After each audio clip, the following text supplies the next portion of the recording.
বিশ্বের সবচেয়ে বিপজ্জনক শক্তির খেলায় এক নাম মোসাদ, প্রশংসিত কিন্তু একই সাথে ভয়ের প্রতীক। অনেক গল্প বলা হয় কিন্তু সব জানা হয় না।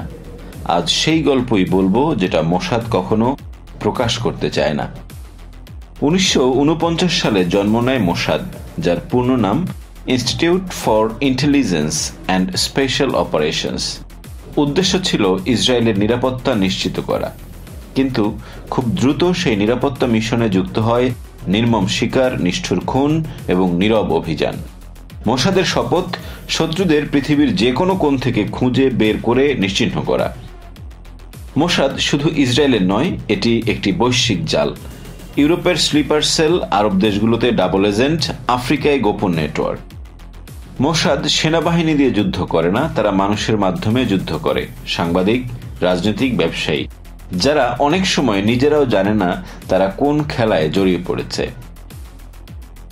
মোসাদের সবচেয়ে ভয়ঙ্কর অস্ত্র অপেক্ষা। তারা আপনাকে বছরের পর বছর খুঁজবে, আপনার অভ্যাস, চলাফেরা, পরিবারের খবর সব জানবে। তারপর একদিন যখন আপনি একা, তখনই তারা আসবে। দুবাইয়ের হোটেলে মাহমুদ আল মাবুহের হত্যাকাণ্ড এখনো মোসাদের নৃশংসতার প্রতীক। দরজার ইলেকট্রনিক লক হ্যাক করা হয় এবং হত্যাকাণ্ডের পর কিলারদের কেউই খুঁজে পায়নি। মোসাদের বিরুদ্ধে অভিযোগ রয়েছে যে তারা পৈশাচিক নির্যাতন ব্যবহার করে।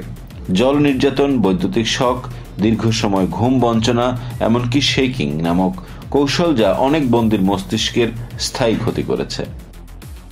ফিলিস্তিনের বন্দীরা জানিয়েছেন তাদেরকে দিনের পর দিন মানসিক নির্যাতনের মাধ্যমে ভেঙে ফেলা হয়, দেওয়া হয় মৃত্যুদণ্ড, নেমে আসে পরিবারের ওপর অমানবিক নির্যাতন।